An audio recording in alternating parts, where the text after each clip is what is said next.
आज हम class 10th का चैप्टर नंबर 4 स्टार्ट करने वाले हैं from the dairy of the Anne's Frank.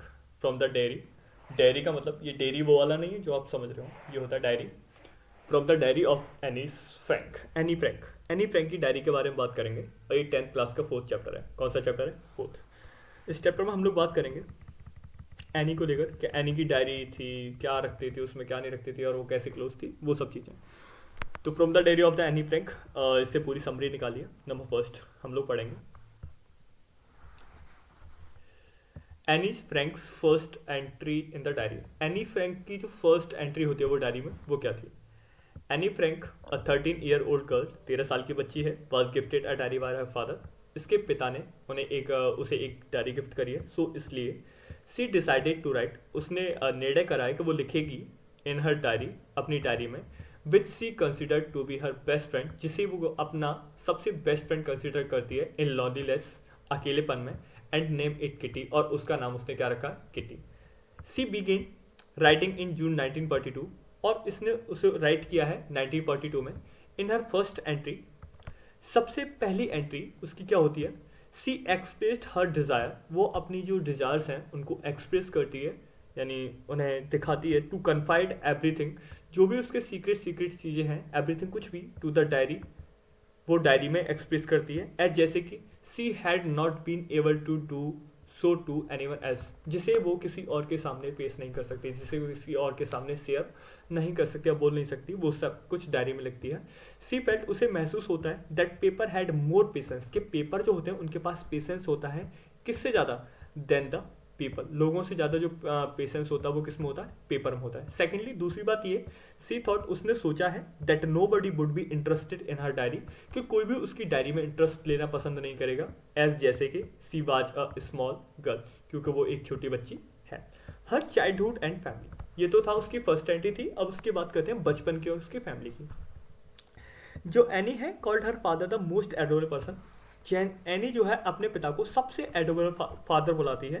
He was 36, वह 36 साल की है। When he married her mother, वो 36 साल के थे जब उन्होंने उसकी माँ से शादी करी। हु वॉज जस्ट 25, जो कि सिर्फ 25 साल की थी। She had an older sister Margot, उसकी एक बड़ी बहन भी है जिसका नाम मार्गोट है। ठीक है, इतना है समझ में। She had about 30 people around her, but she had no true friend, उसके चारों ओर लगभग 30 लोग हैं, बट उसका कोई भी एक बेस्ट फ्रेंड या ट्रू फ्रेंड नहीं है। दे लिव्ड इन फ्रैंकफर्ट, जो कि फ्रैंकफर्ट में रहते हैं, फॉर टाइम समटाइम्स, कुछ समय से, बट लेकिन किंतु एज दे वर जूइस, वे जूइस हैं, they had to migrate to Holland for refugee, और वो रेफ्यूजी के रूप में हॉलैंड के लिए माइग्रेट करेंगे, कर चुके थे। एनीस स्कूलिंग, एनी की जो स्कूलिंग है उसके बारे में बात करते हैं। She was sent to a Montessori nursery school, वो जो है मॉन्टेसरी स्कूल में भेजी जाती थी। सी स्टेड देयर अंटिल 6, वो वहाँ तक तब तक रही जब तक वो 6 साल की नहीं हो गई। एट हर फेयरवेल, और उसके फेयरवेल में सी, वो, एंड हर हेड मिस्ट्रेस, और उसकी headmaster mister Kupras, had tears in their eye, उनकी आंखों में आंसू आ गए। अब आगे बात करते हैं, तो उसकी स्कूलिंग की बात होगी। मॉन्टेस्क्यू स्कूल में गई थी और वो 6 साल तक पढ़ी थी, और उसके फेयरवेल के टाइम पर उसकी जो मिस्ट्रेस थी, हेड मिस्ट्रेस, उसकी आंखों में आंसू आ गए। हर ग्रैंड मदर्स डेथ, उसकी जो माता जी की ग्रैंड मदर है उनकी डेथ कैसे होती है उसके बारे में पढ़ेंगे। ठीक है।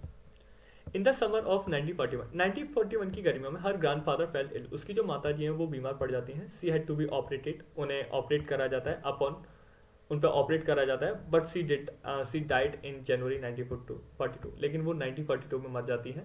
It gave Annie's a shock, इससे एक एनी को शॉक मिलता है। And she did not write her diary in that period, और उस समय में वो अपनी डायरी नहीं लिख पाती। बट लेकिन आफ्टर दैट, उसके बाद में सी रोट अगेन, वो दोबारा स्टार्ट करती है। एज सी थॉट, जैसे कि उसने सोच रखा होता है, of her grandmother's love and affection के बारे में।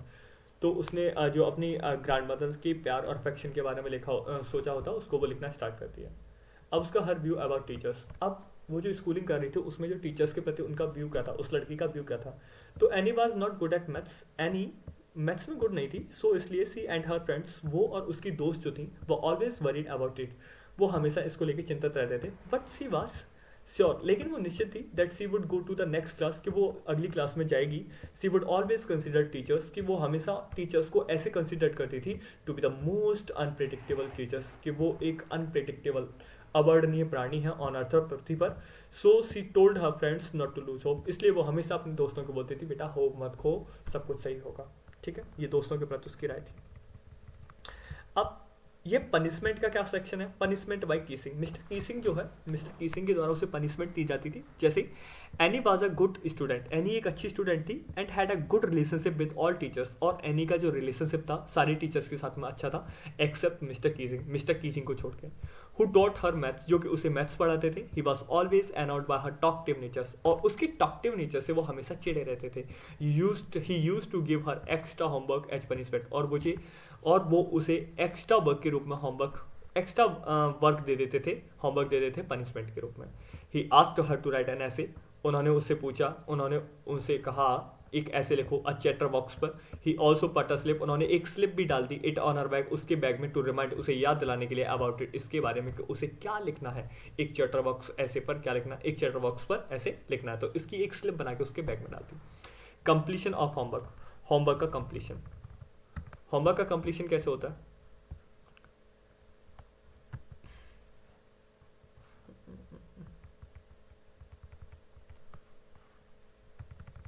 होमवर्क का punishment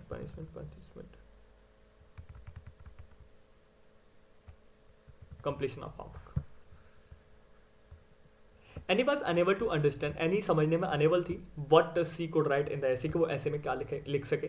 C started writing to considered in the necessity, उसने जरूरत को देखते हुए राइटिंग करना स्टार्ट करा. She wrote the 3 pages for her satisfaction, उसने अपनी सेटिस्फेक्शन के लिए 3 पेज लिखे. सी डिफाइंड, उसने डिफाइन करा it as a feature of a student, एक स्टूडेंट के फीचर की तरह. And also mentioned that she inherited this trait from her mother, और उसने वो सारा कुछ मेंशन करा जो उसको उसकी माँ से प्राप्त हुआ था.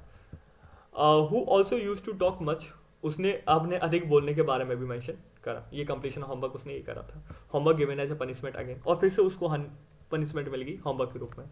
मिस्टर कीजिंग जो थे भाई, ये बड़ा एक किस्म का बहुत बुरा आदमी था जो उसको पनिशमेंट के रूप में होमवर्क देता था. मिस्टर कीजिंग रीड एनीज ऐसे, मिस्टर कीजिंग थे, उन्होंने एनीज का ऐसे पढ़ा इन फ्रंट ऑफ क्लास के सामने एंड लाफ एट इट, और उस पर हंसने लगे.